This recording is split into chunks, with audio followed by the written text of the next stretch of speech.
최고 시청률 28.8%를 찍으며 많은 분들의 관심을 받았던 펜트하우스가 시즌2의 방영을 앞두고 있습니다. 드라마 리뷰도 상당히 많은 조회수가 나오고 이미 많은 유튜버분들이 펜트하우스 리뷰를 위해서 준비를 하고 있습니다. 하지만 저는 펜트하우스 리뷰를 하지 않을 생각입니다. 일단 제가 좋아하는 구성의 드라마가 아니라는 것이 가장 큰 이유이긴 합니다. 단순 조회수만을 위해서라면 저도 해야겠지만 그동안 드라마 리뷰를 하면서 느낀 것이 제가 흥미가 없으면 드라마에 대해서 다룰 내용도 딱히 없고 뭔가 억지로 하는 느낌이라서 내용에서도 별로인 부분이 많았습니다. 그래서 제가 진심이어야 제 이야기가 설득력이 생긴다 라는 생각 때문에 그렇습니다. 그래서 시청률이 저조할 것을 예상했음에도 선배 그 립스틱 바르지 마요 리뷰를 열심히 하는 중이죠. 자, 그럼 제가 왜 펜트하우스를 안 보려고 하는지 오늘은 그것을 이야기를 해보려고 합니다. 먼저 저는 극단적인 상황을 별로 안 좋아하는 편입니다.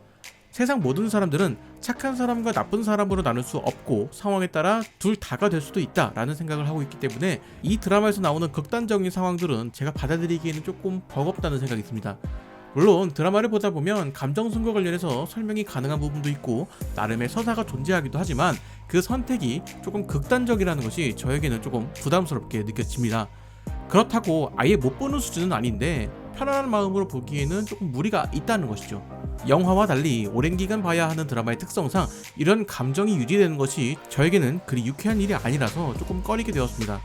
저는 드라마를 볼 때 내가 극중의 인물이라면 어떻게 할까? 라는 식으로 보는 편인데 그런 생각을 하기 싫은 상황들의 연속입니다.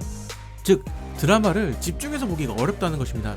중간중간 몰입이 깨지는 순간이 자주 발생합니다. 저는 드라마 속 세계관에 있고 싶지 않다라는 생각이 든다는 것이죠. 이런 이야기들의 연장선상에 살 수 있는 이야기가 인물들의 감정 진폭이 너무 크다는 것입니다. 물론 이것이 장점으로 작용되는 부분이 있기도 한데 이것은 뒷부분에서 이야기를 풀어보도록 하고 저는 개인적으로 이런 감정들이 저에게 버겁다는 생각을 합니다. 소리를 지르고 짜증을 내고 이런 모습들이 한두 번이면 그냥 볼만할 것 같은데 조금 자주 나온다는 생각이 들어서 저도 모르게 인상을 쓰게 됩니다. 앞에서 이야기한 것처럼 저는 드라마나 영화를 통해서 공감을 하고 몰입을 하거나 그 외적으로는 연출적인 표현과 배우들의 섬세한 디테일한 연기를 좋아하는 편인데 펜트하우스는 그런 저의 성향과는 거의 반대되는 부분이 많다는 생각이 듭니다. 주인공이 괴롭힘에서 벗어나기 위한 노력들도 너무나도 무기력하게 느껴집니다. 한편으로는 특정 상황에서 분명 다른 방법이 있는데 그것은 전혀 고려하지 않은 상황에서 극단적인 선택만 하려는 인물을 보면서 답답하게 느껴지기도 합니다. 결국 이 드라마가 보여주려는 현실은 약자는 천운이 아니면 절대 벗어날 수 없다 라는 것을 보여주려는 것처럼 느껴집니다. 어쩌면 현실의 이야기를 조금 과장해서 극화해서 보여주는 것 같기도 한데 그런 답답함에 다시 한번 숨이 막히게 됩니다. 드라마에서 한 발짝 물러나서 몰입이 아니라 관망하듯이 보면 충분히 재미있게 볼 수 있습니다. 그래서 클립의 형태로만 종종 드라마를 보게 됩니다. 그럼 몰입하지 말고 보라고 할 수도 있는데 그게 제 맘대로 되는 게 아닙니다. 그리고 굳이 제가 제 시간 투자해서 보는데 그렇게 볼 거면 굳이 볼 이유가 없다는 것이죠. 대체제가 많은 상황에서 굳이 제가 펜트하우스를 고를 이유가 부족하다는 것입니다. 자, 그렇다고 제가 이 드라마를 부정적으로만 생각하지는 않습니다. 막장 드라마라 불리지만 분명 가치가 있는 드라마임은 분명합니다. 영화로 치면 B급 영화 같은 그런 느낌인 것이죠. 애초에 막장인 것을 예고했고 시청자들도 그것을 인지하고 보는 상황이기 때문에 크게 무리가 없다는 것이 저의 생각입니다. 만약 이것이 막장이 아니라 정통 미스터리 스릴러 드라마로 알고 이 드라마를 보셨다면 많은 비난을 받을 여지가 있겠죠. 하지만 막장 드라마라는 기대를 가지고 보기 때문에 그 기대에 부합하면 되는 것입니다. 김순옥 작가는 이전 막장 드라마에 대해서 이렇게 이야기한 적이 있습니다. 드라마의 다음 이야기가 궁금해서 한 주를 살아가는 동력이 되었으면 한다 라는 식으로 이야기를 했고 실제로 혼자 살아가는 노인분들 중에서 이 드라마의 다음 이야기가 궁금해서 일주일을 버틴다 라는 식의 이야기를 했던 분도 있습니다. 즉 김순옥 작가가 이런 내용을 쓰는 이유는 단 한 가지입니다. 바로 다음 주가 궁금하도록 만드는 것이죠. 어떤 메시지를 전달하는 것도 아니고 어떤 감정을 전달하는 것도 아니라 그것보다도 최우선인 것이 다음 이야기에 대한 궁금증을 유도하는 것입니다.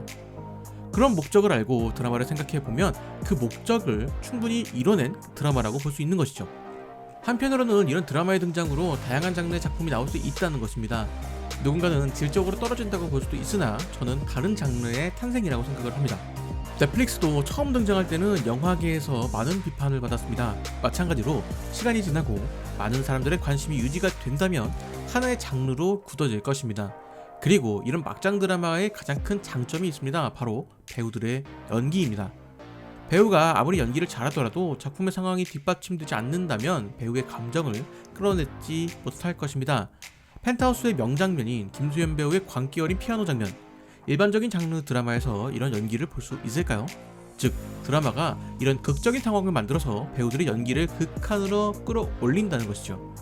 그런 상황이 지속적으로 등장하여서 배우들도 자신이 가지고 있는 것을 마음껏 꺼내어서 놓을 수 있는 놀이터로 만들어주는 것입니다.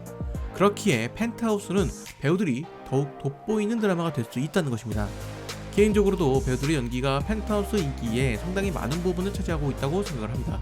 저 개인적으로도 배우들의 연기가 펜트하우스 인기에 상당히 많은 부분을 차지하고 있다고 생각을 하고 있습니다. 결국 드라마를 보는 것은 개인의 선택입니다. 저는 취향과 맞지 않아서 이 드라마를 안 보는 것이지 펜트하우스가 저질 드라마라고 생각하지는 않습니다. 오히려 다양한 형태의 드라마가 나올 수 있는 그런 창구를 만들었다고 생각을 합니다.